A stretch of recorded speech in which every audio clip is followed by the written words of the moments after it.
জনরোষ থেকে বাঁচতে পালিয়েছেন ঢাকার দুই সাবেক মেয়র শেখ ফজলে নূর তাপস আর আতিকুল ইসলাম। তবে পার্থক্য শুধু এইটুকু, তাপস পালান দেশ ছেড়ে আর আতিক নিজ কর্মস্থল থেকে। রাতের আঁধারে বহিরাগত নিয়ে আতিকের নগর ভবনে প্রবেশের জন্য থানায় জিডিও করেছে উত্তরের নগর কর্তৃপক্ষ। ঢাকার দুই নগর পিতার এমন কাণ্ডে ক্ষোভ জানিয়েছেন রাজধানীবাসী। বিস্তারিত আহমদ অনিকের রিপোর্টে, ক্যামেরায় ছিলেন আহমেদ রুমি। 18 আগস্ট রাতে দলবল নিয়ে ঢাকা উত্তর সিটি কর্পোরেশনের গুলশান কার্যালয়ে যান অপসারিত মেয়র আতিকুল ইসলাম। লোকজনহীন অফিসে সবার সজাগ দৃষ্টি চারপাশে। ভাবটা এমন যে কেউ কিছু দেখে ফেলছে না তো। প্রথমে নিজ রুমের প্রধান দরজা দিয়ে ঢোকার চেষ্টায় ব্যর্থ হয়ে চলে যান অন্য দরজার দিকে। আরেকটি সিসিটিভি ফুটেজে দেখা যায় জনগণের ধাওয়া খেয়ে ফায়ার এক্সিট দিয়ে দলবল নিয়ে পালিয়ে যাচ্ছেন আতিক।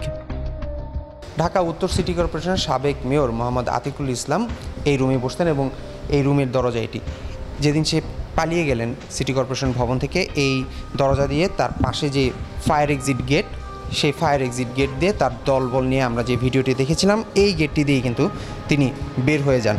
এবং এই গেট দিয়ে বের হয়ে যে সিঁড়িটি দেখা যাচ্ছে, এই সিঁড়িটি কিন্তু গিয়ে নেমেছে এই বিল্ডিংয়ের যে পার্কিং আছে সেই পার্কিংয়ে। এবং এই পুরো ঘটনাটি যেই ক্যামেরায় দুটোতে সিসি ক্যামেরায় ধরা পড়েছে, সেটি হচ্ছে এই দুটি ক্যামেরা। এই দুটি ক্যামেরাতেই ধরা পড়ে সেদিনকার আতিকুল ইসলামের পালিয়ে যাওয়ার ঘটনা। 250-টিরও বেশি ডিজাইন অপশন নিয়ে ওয়ালটন স্মার্ট ফ্রিজ, বোঝে আপনার প্রয়োজন। আধা ঘন্টার উপরে আতিকুল ইসলাম অবস্থান করেন নগর ভবনে। দলবল নিয়ে চুপিসারে রাতের অন্ধকারে কি কাজে এসেছিলেন তিনি, তা নিয়ে চলছে জল্পনা কল্পনা। বের হওয়ার সময় একটি কালো ব্যাগ ঘিরে উঠেছে প্রশ্ন।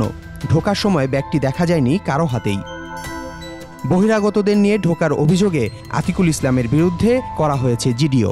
কোশ্চেন ছিল যে রাতে কেন আসছে এবং আউটসাইডার নিয়ে কেন আসছে। মেয়রের রুমে কি কি ছিল এটা উনি জানেন আসলে, তাই না? এটা মিসিং, এটা তো আমরা অ্যাসেস করা। ওনার পার্সোনাল বিলঙ্গিংস ছিল, ওনার অফিসিয়াল কিছু জিনিসপত্র ছিল।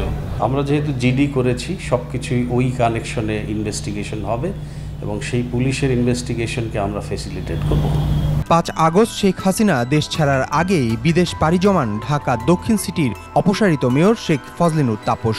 3 আগস্ট বিমান বাংলাদেশের সকাল 8:30টার ফ্লাইটে সিঙ্গাপুর পালিয়েছেন তিনি। ঢাকা দক্ষিণ সিটি কর্তৃপক্ষ জানায় 1 আগস্ট শেষবারের মতো নগর ভবনে আসেন তাপস। এসব বিষয়ে কথা বলতে দুই মেয়রকে ফোন দিলেও ধরেননি একজনও। আমরা সবাই একসাথে বলি, 16 কোটি মানুষের মরমিয়া শেখ হাসিনা, তুমি শেখ হাসিনা। শেখ হাসিনার তোষামদে যত মনোযোগী ছিলেন ঢাকার দুই মেয়র, ততটাই অবহেলা ছিল নগরবাসীর প্রতি, অভিযোগ রাজধানীবাসীর। জনগণের উদ্দেশ্যে যদি কিছু করতেই তারা ভালো কিছু, তাহলে তো এইভাবে দেশ ছেড়ে পালাতো না। আমি চুরি করি নাই, আমি তো পালাই নাই, দরকার কি? আমার মনে ভয় আছে দেখে আমি পালাই গেছি।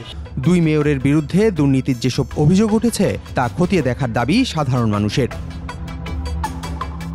আহমদ অনিক, 21 টেলিভিশন, ঢাকা।